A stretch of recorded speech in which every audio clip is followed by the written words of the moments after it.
అందరికీ జేబీం. నేను Rajesh Mahasen. Welcome to Mahasen media. మనం చెప్పుకోవాల్సిన వీర మహిళ ఎవరైనా ఉన్నారంటే ఖచ్చితంగా వైఎస్ సునీతారెడ్డి గారే. ఇంకా షర్మిలారెడ్డి గారైనా చిన్నప్పటి నుంచి రాజకీయం చుట్టూ పెరిగారు. వాళ్ళ తండ్రిని దగ్గర నుంచి చుట్టూ పెరిగారు కాబట్టి రాజకీయంలో ఆటుపోట్లు, రాజకీయంలో ఏదైనా థ్రెట్ వస్తే ఎలా ఎదుర్కోవాలి ఆ ధైర్యం అదంతా ఆవిడికి చిన్నప్పటి నుంచి అబ్బి ఉంటుంది. కానీ ఈవిడ అలా కాదు. ఈవిడ ఒక డాక్టర్.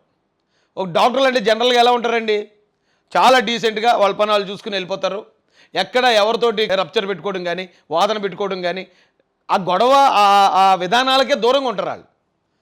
అలాంటి ఒక డాక్టర్ వాళ్ళ నాన్నగారిని చంపేసింది అవినాష్ రెడ్డి సపోర్ట్ చేస్తుంది జగన్ రెడ్డి అని తెలుసుకుంది. ఆవిడ తెలుసుకోకముందు అప్పటి వరకు చంద్రబాబు నాయుడు గారి మీద, ఆదినారాయణ రెడ్డి గారి మీద, ఇలాంటి వాళ్ళ మీద ఆవిడ కూడా విమర్శలు చేసింది. చేస్తే తర్వాత ఎప్పుడో నిజం తెలిసింది.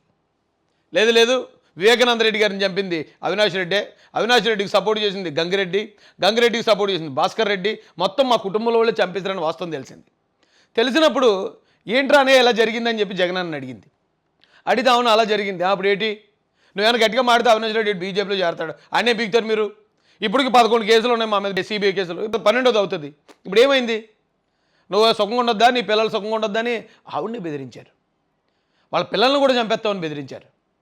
ఎవరన్నా అయితే ఈవిడ ప్లేస్లో ఇంక వేరే ఎవరున్నా సరే అండి, ఎందుకురా బాబు ఇంక పోయిన తండ్రి ఎలాగా పోయాడు, ఇప్పుడు నేను హెల్త్ పోరాటం వల్ల మళ్ళీ కానీ ముఖ్యమంత్రి అయ్యాడంటే నా పరిస్థితి, నా భర్త పరిస్థితి, నా పిల్లల పరిస్థితి ఏమవ్వాలి అని చెప్పి ఆ డాక్టర్ బ్యాక్గ్రౌండ్ నుంచి, సాఫ్ట్ బ్యాక్గ్రౌండ్ నుంచి ఉన్న సునీతారెడ్డి గారు చక్కగా ఇక్కడ ఈ గొడవంతా వదిలేసి హైదరాబాద్ పోయి ఉండాలి. అప్పటికే ఆవిడ ఆగట్లేదని దాదాపు 100 కోట్ల రూపాయలు ఇస్తామని, అక్కడేదో మెడికల్ కాలేజీకి వివేకానంద రెడ్డి గారి పేరు పెడతామని, ఈవిడికి కావాల్సిందంతా కూడా మేము అంటే చాలా పెద్ద ఆస్తులు అవన్నీ ఇస్తామని చెప్పినా కూడా ఎక్కడ వాటి కోసం ఆశపడకుండా నా తండ్రిని చంపిన వాడికి శిక్ష పడాలి, న్యాయం జరగాలి అని న్యాయం కోసం ఆవిడ నిలబడ్డ విధానానికి అప్పుడే చాలాసార్లు మేము సాల్యూట్ చేసామండి. ఆవిడకి మళ్ళీ చేస్తున్నాం. ఎలక్షన్ దగ్గరలోకి వచ్చాక కూడా కడపలో, కర్నూలులో, అలాగే పులివెందుల్లో ఈ ప్రాంతాలన్నీ తిరిగి నాన్నను చంపింది వీళ్ళే, మా ఇంట్లో సొంతోళ్ళని చంపుకున్నాడు, మిమ్మల్ని ఎలా చూస్తాడు, మీకెలా మంచి చేస్తాడు, ఎట్టి పరిస్థితుల్లో అతను ఓడించి తీరాలని జగన్మోహన్ రెడ్డి ఓటమిలో ఖచ్చితంగా భాగస్వాములు అయ్యారండి. అతను గెలుచుంటే వీళ్ళు చాలా డేంజర్లో పడిపోదురు. అతను ఓడిపోయాడు, వీళ్ళకి కలిసి వచ్చేది ఏమన్నా ఉందా అంటే జస్ట్ న్యాయాన్ని గెలిపించారు అంతే. జస్ట్ న్యాయాన్ని గెలిపించారు తప్ప వీళ్ళకి కలిసి వచ్చేది ఏమి లేదు. నిజానికి చాలా రిస్క్ అండి అది.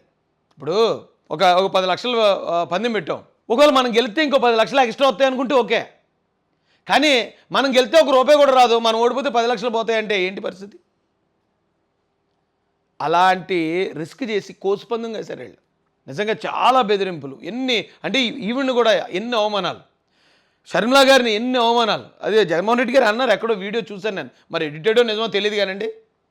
పసుపు చీర కట్టుకుని పసుపు దళపతి చంద్రబాబు నాయుడు గారిని కలవడానికి వెళ్ళింది. మరి వైఎస్ రాజశేఖర రెడ్డి గారి బిడ్డ లేకపోతే చంద్రబాబు నాయుడు గారి బిడ్డ అనేదో అన్నాడని ఓ వీడియో ఒకటి ఎడిట్ చేసిందో నిజమో తెలియదు నాకు. ఎంత పెద్ద మాట అండి అది.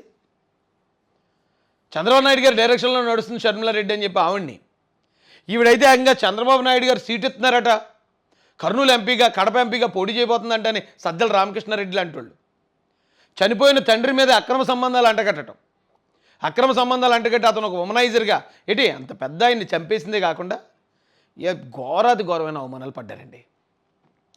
పార్టీ గెలిచింది, వీళ్ళు అనుకున్నట్టు జగన్మోహన్ రెడ్డి ఓడిపోయాడు, ఈ రాష్ట్రానికి మంచి రోజులు వచ్చాయి. పాపం వీళ్ళు ఎక్కడున్నారో మరి. దయచేసి ఆంధ్ర రాష్ట్ర ప్రజలు వీళ్ళ సేవని, వీళ్ళ పోరాటాన్ని మాత్రం ఎప్పటికీ మర్చిపోకూడదండి.